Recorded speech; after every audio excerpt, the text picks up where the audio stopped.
You ever seen someone get arrested for simply standing still, only to realize they were the most dangerous person on that field?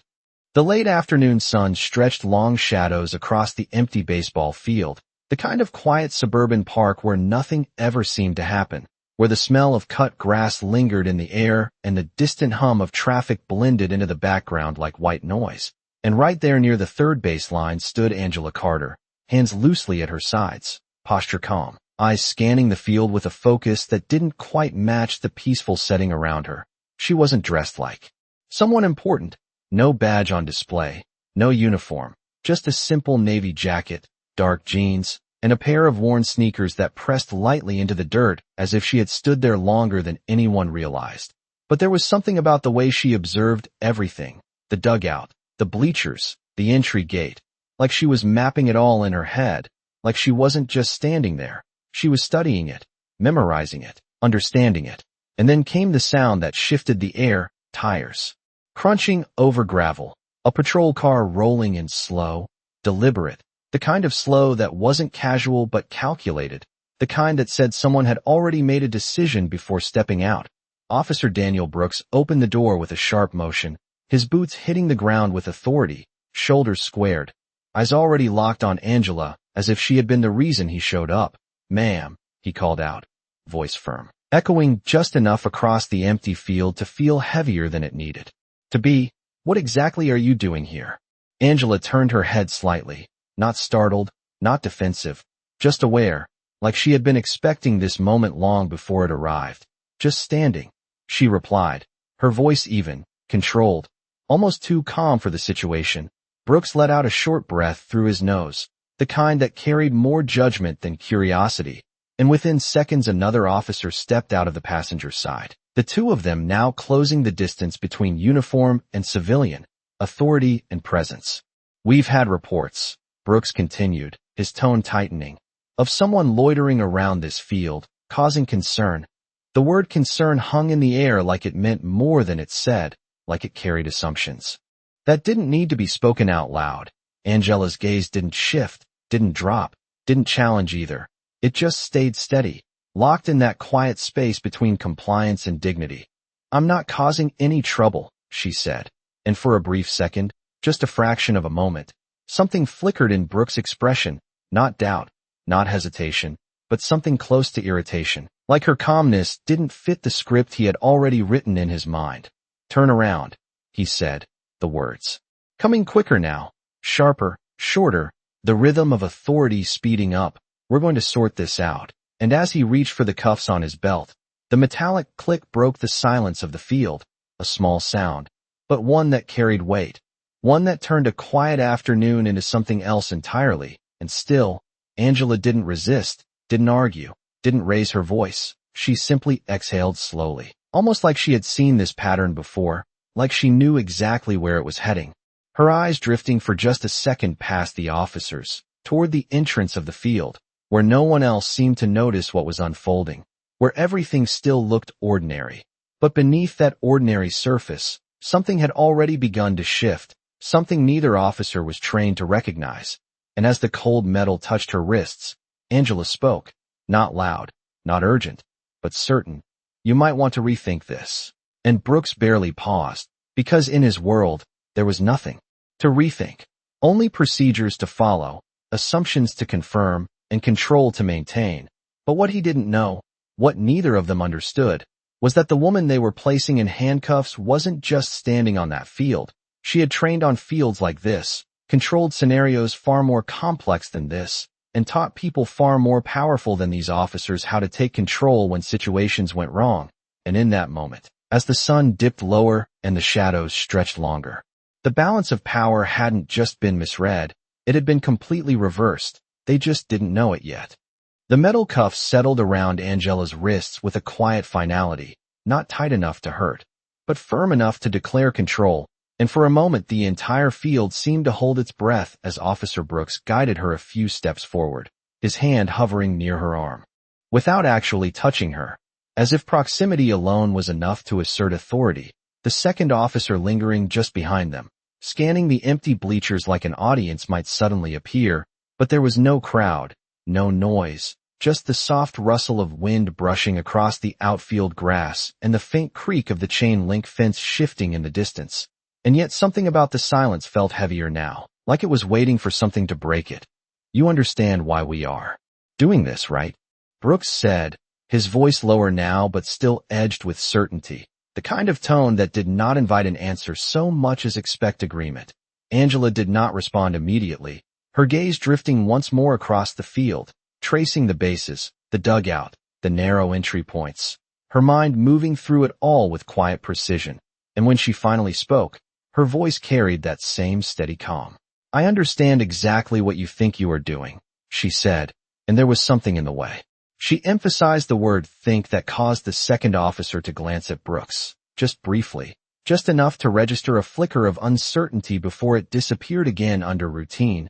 Brooks exhaled sharply, dismissing it, reaching for his radio clipped to his shoulder.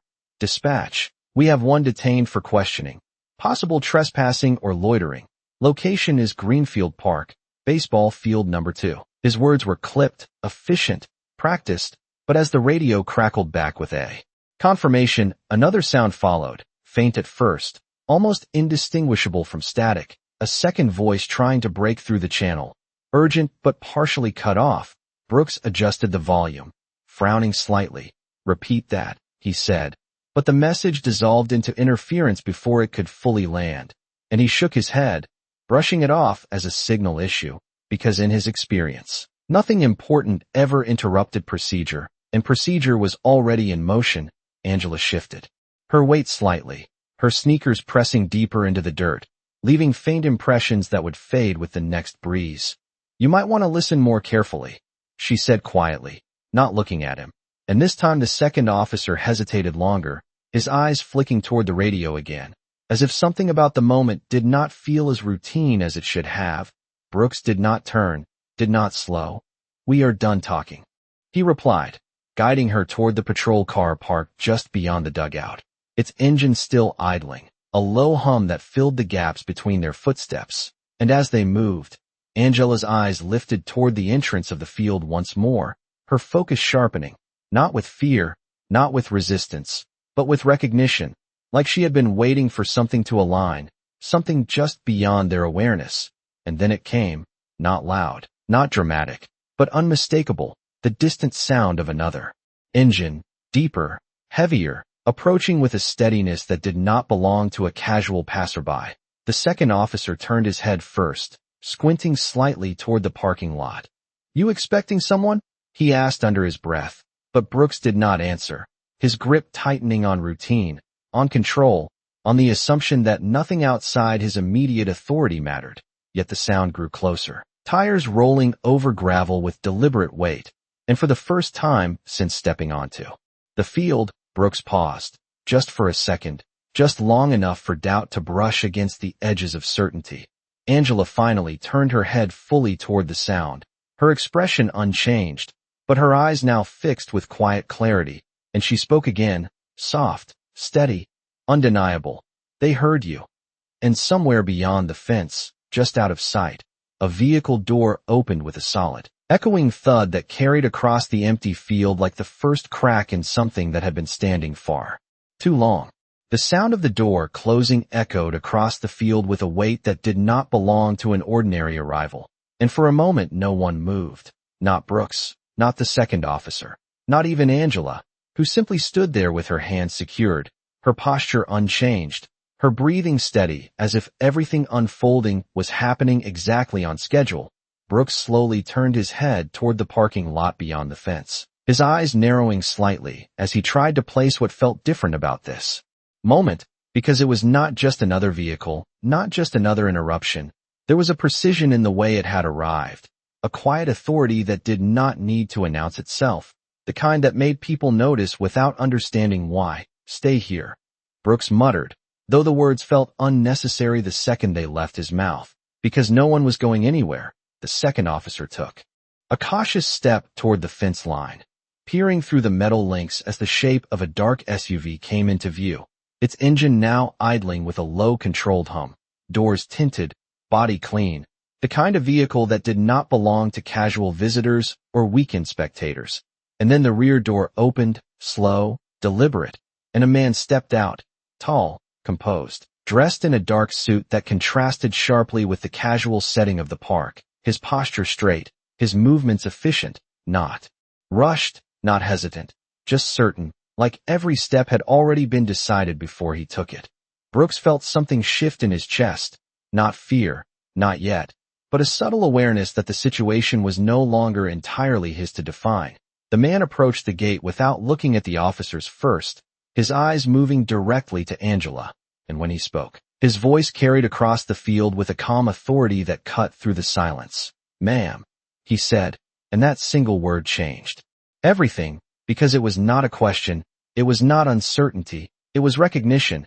Angela lifted her gaze slightly, meeting his with the faintest nod. No surprise, no relief, just confirmation, like two people continuing a conversation that had already been in motion long before this moment.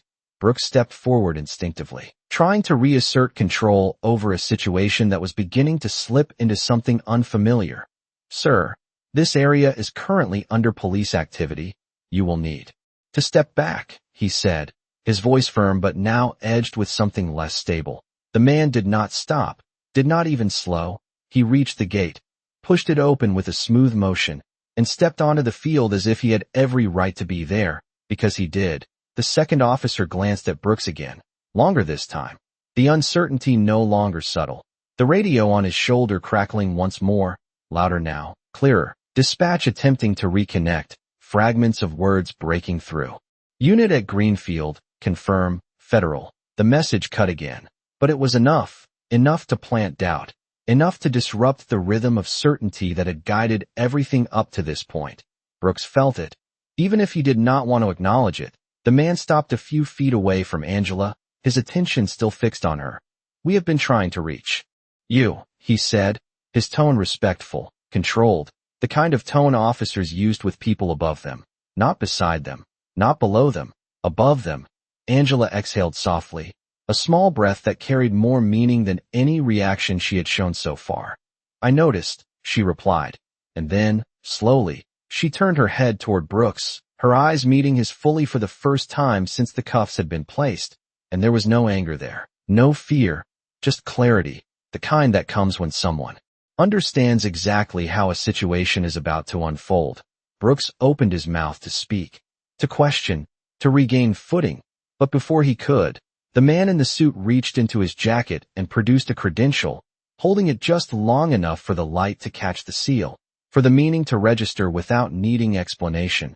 The air shifted, not visibly, not dramatically, but undeniably, like something invisible had just been pulled back, revealing a layer none of them had seen before. And in that moment, standing on a quiet baseball field that had seemed so ordinary just minutes ago, the balance of power did not just change, it collapsed. Because the woman in handcuffs was not someone being questioned, she was someone being waited for, and the officers who thought they were in control were now standing in the middle of something they had never been trained to handle. For a moment no one spoke, not because there was nothing to say, but because every word suddenly felt heavier than it should, like the air itself had shifted into something denser, something that demanded caution. Officer Brooks stood there with his hand still hovering near his radio, his posture rigid, his expression caught somewhere between authority and uncertainty, his mind moving quickly, trying to recalibrate a situation that no longer fit the script he had been following just seconds ago. "Sir," he said finally, his voice slower now, more measured, "I am going to need clarification on what exactly is happening here." But even as he spoke, the confidence that had filled his tone earlier was no longer complete. It had thinned, stretched by the presence of something he could not yet fully define. The man in the suit did not raise his voice, did not step closer. He simply held his position beside Angela, his gaze steady, his demeanor composed, in a way that did not ask for permission. "What is happening?" he replied, each word precise, controlled. "Is that you have detained someone you do not have the authority to detain." The sentence landed without force, without aggression, but it carried weight all the same, the kind of weight that came from certainty rather than volume. Brooks felt it, even if he resisted it, his jaw tightening slightly as he shifted his stance. "She was reported for suspicious behavior," he responded, defaulting back to procedure, to justification, to the framework that had always supported his decisions. "We are conducting a standard investigation." The second officer remained silent, but his eyes moved between Brooks, the suited man, and Angela, his earlier certainty now replaced with a growing awareness that something important had been missed, something that should have been recognized sooner. The man in the suit gave a small nod, not in agreement, but in acknowledgement, like he had heard this explanation before, many times, in many places. "And did you verify her identity before placing her in restraints?" he asked, the question simple, direct, impossible to sidestep without exposing its answer. Brooks hesitated, just for a fraction of a second, but it was enough for the silence to stretch, enough for the absence of certainty to become visible. "She did not provide identification when asked," Brooks said, his voice tightening again, reaching for firmness, but not quite finding it. Angela remained still, her presence unchanged, her calm no longer just a contrast but a statement. And when she finally spoke, her voice was quiet, steady, and undeniable. "You did not ask the right question," she said, and Brooks turned toward her sharply, as if hearing her clearly for the first time, not just as a subject, not just as a civilian, but as someone who understood the situation at a level he had not yet reached. The man in the suit reached into his jacket once more, this time not for display, but for action, producing a small device, his thumb pressing a button that sent a brief tone through the air, subtle, but intentional, and within seconds, the radio on Brooks' shoulder came alive again, louder, clearer, the static gone, replaced by a firm voice from dispatch. "Unit at Greenfield Park. Confirm status immediately. You are in contact with a federal training supervisor. Repeat. Federal training supervisor." The words hung in the air, unmistakable now, undeniable. Brooks felt it settle into his chest, not as a shock, but as a realization that unfolded piece by piece, every assumption he had made beginning to unravel under the weight of new information. The second officer took a small step back, instinctive, not out of fear, but out of recognition, like stepping away from something that suddenly required a different kind of respect. Brooks swallowed, his grip on control loosening just enough to reveal the uncertainty beneath it, his eyes shifting from the suited man to Angela, really seeing her now, not as a presence out of place, but as someone who had been exactly where she needed to be all along. And in that moment, the scene on the quiet baseball field transformed completely, the lines between authority and accountability no longer clear, no longer fixed. Because the person he had assumed needed to be questioned was the very person who defined the standards he was expected to follow, and the realization did not come with noise. It did not come with confrontation. It came with silence, a heavy, undeniable silence that forced everything into perspective as Angela stood there, still composed, still steady, no longer just waiting, but allowing the truth to settle exactly where it belonged.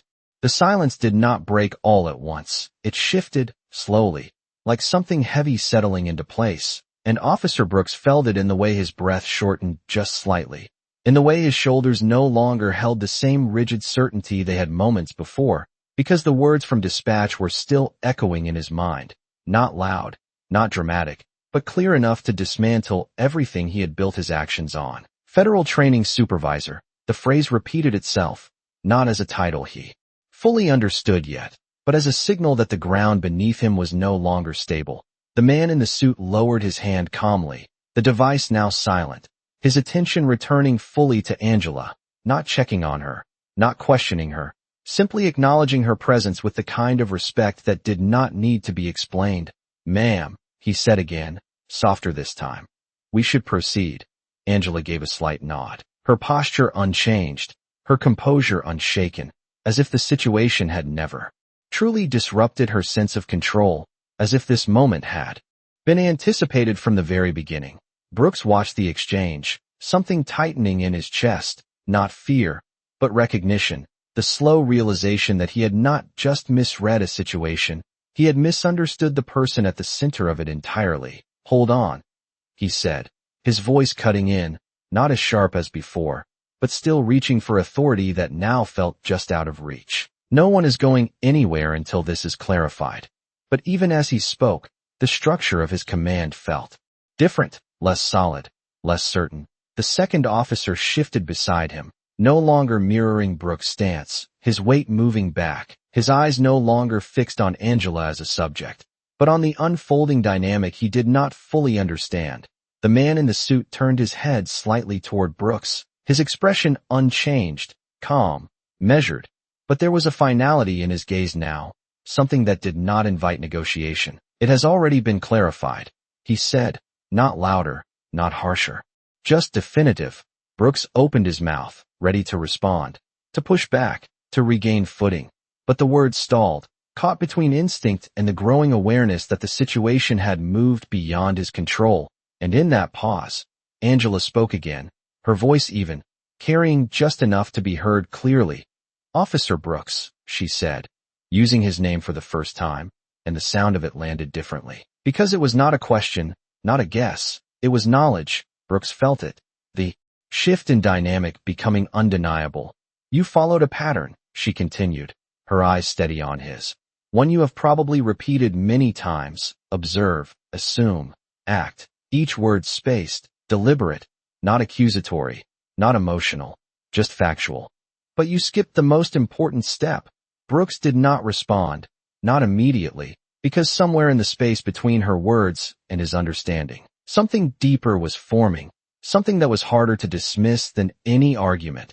"You did not assess," she finished, and the silence that followed was not empty. It was full of realization, of implication, of everything that had led to this exact moment. The second officer lowered his gaze slightly, his jaw tightening, as if he could feel the weight of that truth without needing it directed at him. Brooks swallowed, his posture shifting just enough to reveal the crack in his certainty, his eyes moving from Angela to the cuffs around her wrists. The same cuffs he had placed there without hesitation, without doubt, and now they seemed different, not because they had changed, but because his understanding of them had. The man in the suit stepped forward slightly, not aggressively, not abruptly, just enough to close the distance, his presence controlled, precise. "Remove them," he said, not as an order shouted, but as a statement that carried expectation. Brooks hesitated, just for a fraction of a second, the instinct to hold control pulling against the reality that it no longer belonged to him. And in that moment, standing on a quiet field that had become something far more significant than it appeared, the choice in front of him was no longer about procedure. It was about recognition, about whether he would continue to hold on to a version of authority that had already been dismantled, or acknowledge the truth standing right in front of him. Angela did not move, did not demand, did not push. She simply waited, her presence steady, her silence louder than any command, and the field, once ordinary, now held that moment suspended, the exact point where control shifted, not with force, not with resistance, but with clarity. The moment stretched longer than it should have, thin and fragile like something waiting to snap, and Officer Brooks could feel every second of it pressing against him. The weight of expectation, the weight of being watched not just by the man in the suit or the second officer, but by the reality of what had just been revealed. His hand hovered near the cuffs, not moving yet, caught between instinct and recognition, between the version of authority he believed in and the truth that was now standing quietly in front of him. "I need confirmation," he said finally, his voice lower, less certain, the words coming slower as if buying time might restore control.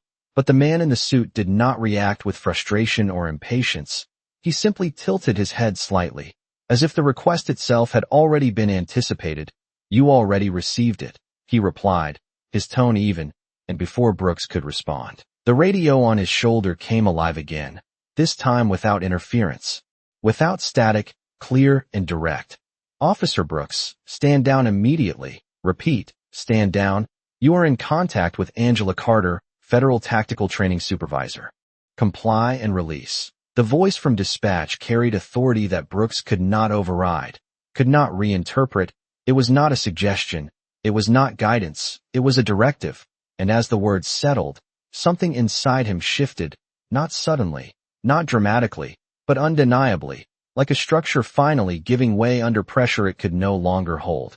The second officer stepped back another half step, his posture no longer aligned with Brooks, his silence now a quiet acknowledgement of where the situation stood. Brooks exhaled slowly, the breath leaving him heavier than it entered, his hand finally moving. Not quickly, not reluctantly, but with the controlled precision of someone choosing to accept what could no longer be denied. He reached for the cuffs, the metal cool against his fingers, and for the first time since placing them, he looked directly at Angela, really looked, not through her, not past her, but at her, and what he saw was not anger, not triumph, but composure, a steady presence that had never changed from the moment he approached her. "Turn around," he said quietly, the words no longer an order, but a formality. Angela did not hesitate, did not respond. She simply shifted slightly, allowing access, her movements calm, unhurried, as if this moment was just another step in a sequence she had already accounted for. The sound of the cuffs unlocking was soft, almost insignificant compared to everything that had led to it, but it carried weight all the same. A small sound that marked the exact point where control had changed hands, where assumption gave way to understanding. Brooks stepped back as the cuffs came free, lowering them slowly, his grip loosening as if they no longer belonged in his hand. Angela brought her wrists forward, not rubbing them, not reacting, just letting them rest naturally at her sides. Her posture returning to exactly what it had been before any of this began, unchanged, unaffected, and that was what made it land. Harder than anything else, because nothing about her had needed to shift for the entire situation to be turned inside out. The man in the suit gave a small nod, not to Brooks, but to Angela, a silent confirmation that everything was now aligned. "We should move," he said. And this time there was no interruption, no attempt to stop what was already in motion. Brooks remained where he stood, the distance between him and Angela now feeling far greater than the few feet that separated them. Because that distance was no longer physical, it was defined by understanding, by the realization of what had just happened. The second officer avoided his gaze, looking instead toward the ground, toward the field, anywhere but at the moment that had just redefined everything they thought they knew. Angela took a step forward, then another, her pace steady, her focus already shifting beyond the scene, as if this moment, as significant as it was only a small part of something much larger.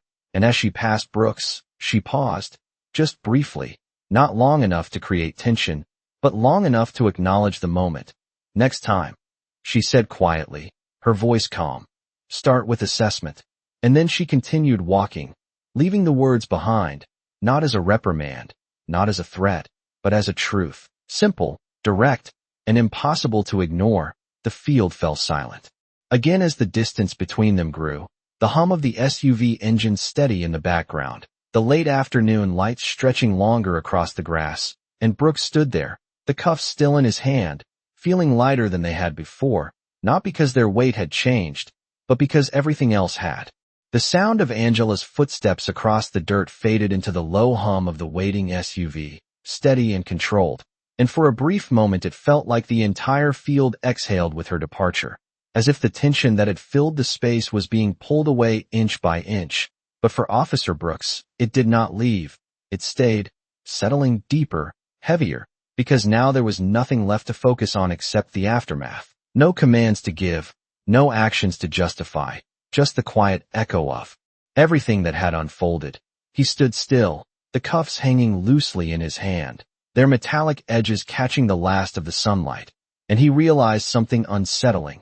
They felt different now, not as tools of authority, but as reminders. The second officer shifted beside him, finally breaking the silence. "You did not know," he said quietly, not as an excuse, not as a defense, just a statement. But Brooks did not respond right away, because the words did not land the way they might have before. They did not feel like reassurance. They felt incomplete, like something important had been left unsaid.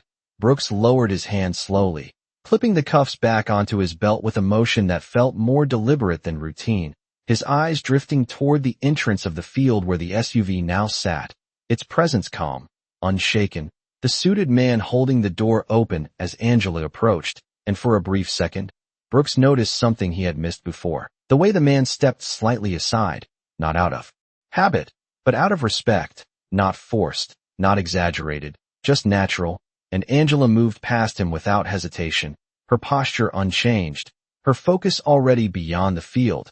beyond the moment, as if she had already moved on from something that Brooks was still trying to understand. "Dispatch," Brooks said finally, lifting his radio, his voice measured, steady but no longer carrying the same certainty. "Situation resolved." He paused, just a fraction longer than necessary, then added, "No. Further action required." The response came quickly, routine, but it sounded distant, like it belonged to a different version of the situation, one that no longer applied. The second officer nodded slightly, glancing toward the ground before speaking again. "We followed protocol," he said, quieter now, as if the statement itself needed to be tested before being accepted. Brooks turned his head slightly, his gaze not sharp, not defensive, just thoughtful, and after a moment, he shook his head, not in disagreement, but in correction. "No," he said, his voice low, controlled. "We followed a pattern." The distinction hung in the air, subtle but significant, because one implied discipline, the other implied habit. And in that difference was everything that had just gone wrong. The engine of the SUV grew louder for a moment as the door closed, a solid, final sound that carried across the field, and Brooks watched as the vehicle began to move, slow at first, then steady, rolling across the gravel path toward the exit, and he felt something shift again, not in the environment, but in himself, a recalibration, a quiet recognition that this was not just an isolated moment, not just a mistake to be dismissed or explained away, but something that would stay, something that would shape the way he saw the next situation, the next person, the next decision, because for the first time, he understood that authority without assessment was not control, it was assumption. An assumption had just cost him more than he had realized. The SUV reached the edge of the field and disappeared beyond the fence line, its presence gone as quietly as it had arrived, leaving behind nothing but the ordinary sounds of the park, the wind, the distant traffic, the faint creak of metal, but the field did not feel the same, not anymore. And as Brooks stood there, the sunlight fading into early evening, he realized that the moment was over, but the lesson was not. It had just begun, and somewhere in the back of his mind, her words repeated, not loud, not forceful, but clear, steady, impossible to ignore. Start with assessment, because sometimes the difference between control and consequence is not power, it is understanding, and that was something no badge could provide on its own. The field slowly returned to its quiet rhythm, the kind of stillness that made everything seem ordinary again. But for Officer Brooks, nothing about it felt the same, not the air, not the space, not even the ground beneath his feet, because now every detail carried a memory, every sound echoed with meaning. And as he stood there watching the empty entrance where the SUV had disappeared, he realized that what had just happened was not something that could be filed away as a routine incident. It was something that lingered, something that stayed. "We should head back," the second officer said after a while, his voice careful, almost hesitant, as if unsure how to move forward in a situation that no longer felt simple. Brooks nodded slowly, his eyes still fixed ahead, then finally turned, walking toward the patrol car with measured steps, each one deliberate, each one heavier than the last. The door opened with a familiar creak, the interior exactly as he had left it, unchanged, unaffected. But as he sat down, something felt different, not in the car, but in himself. The radio, the dashboard, the standard layout that had always given him a sense of control now felt like tools that required something more than instinct, something more than routine. He reached for the ignition but paused, his hand resting lightly on the steering wheel as his thoughts moved back through the sequence, the approach, the assumption, the decision, the moment he had placed the cuffs without hesitation, and for the first time, he did not see it as a necessary action. He saw it as an incomplete one. "You ever think about how fast it happens?" he said quietly, not looking at his partner. The second officer glanced over, unsure what he meant. "What happens?" he asked. Brooks exhaled slowly, his eyes lowering for a moment before lifting again. "The decision," he said. "How quickly we decide who someone is before we actually know." The words settled between them, not as criticism, not as accusation, but as reflection. The second officer shifted slightly in his seat, considering it, then nodded once, slowly. "Yeah," he admitted. "I guess we do." Brooks started the engine, the low rumble filling the car, grounding the moment in something familiar. But even that sound carried a different weight now, as if it no longer masked the silence but existed alongside it. They pulled away from the field, the tires rolling over gravel. Then pavement, the transition smooth, almost effortless, but Brooks felt the contrast, the difference between where they had been and where they were going, because the field behind them was no longer just a place. It was a point of change, and as they drove, the late afternoon light faded into early evening, casting long shadows across the road. Brooks kept his eyes forward, but his mind remained fixed on something else, not the mistake itself, but what it revealed, because what unsettled him was not that he had been wrong. It was how certain he had been before, knowing, and that certainty now felt misplaced, incomplete. "Dispatch is going to log this," the second officer said after a while, his tone neutral, practical. Brooks nodded. "They should," he replied, his voice steady, not defensive, not resistant, just accepting. "It needs to be on record." The second officer glanced at him again, surprised, not expecting that response. "You are not worried about how that looks?" he asked. Brooks thought for a moment, his grip on the wheel steady, his gaze unwavering. "I am more concerned about how it happened," he said, and that was the truth, because appearances could be managed, explained, adjusted, but understanding required something deeper, something that could not be ignored once it had been seen clearly. The patrol car moved through the quiet streets, passing houses, storefronts, people going about their evening routines, and Brooks realized something else, something even more subtle.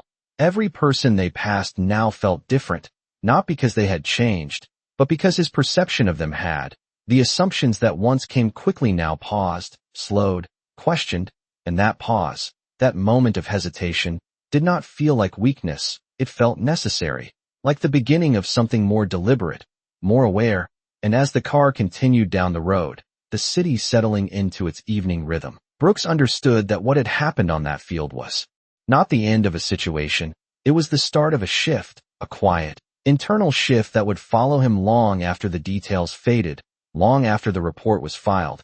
Because sometimes the most significant changes do not come from force or confrontation. They come from a single moment where certainty is replaced by clarity, and once that happens, nothing looks the same again.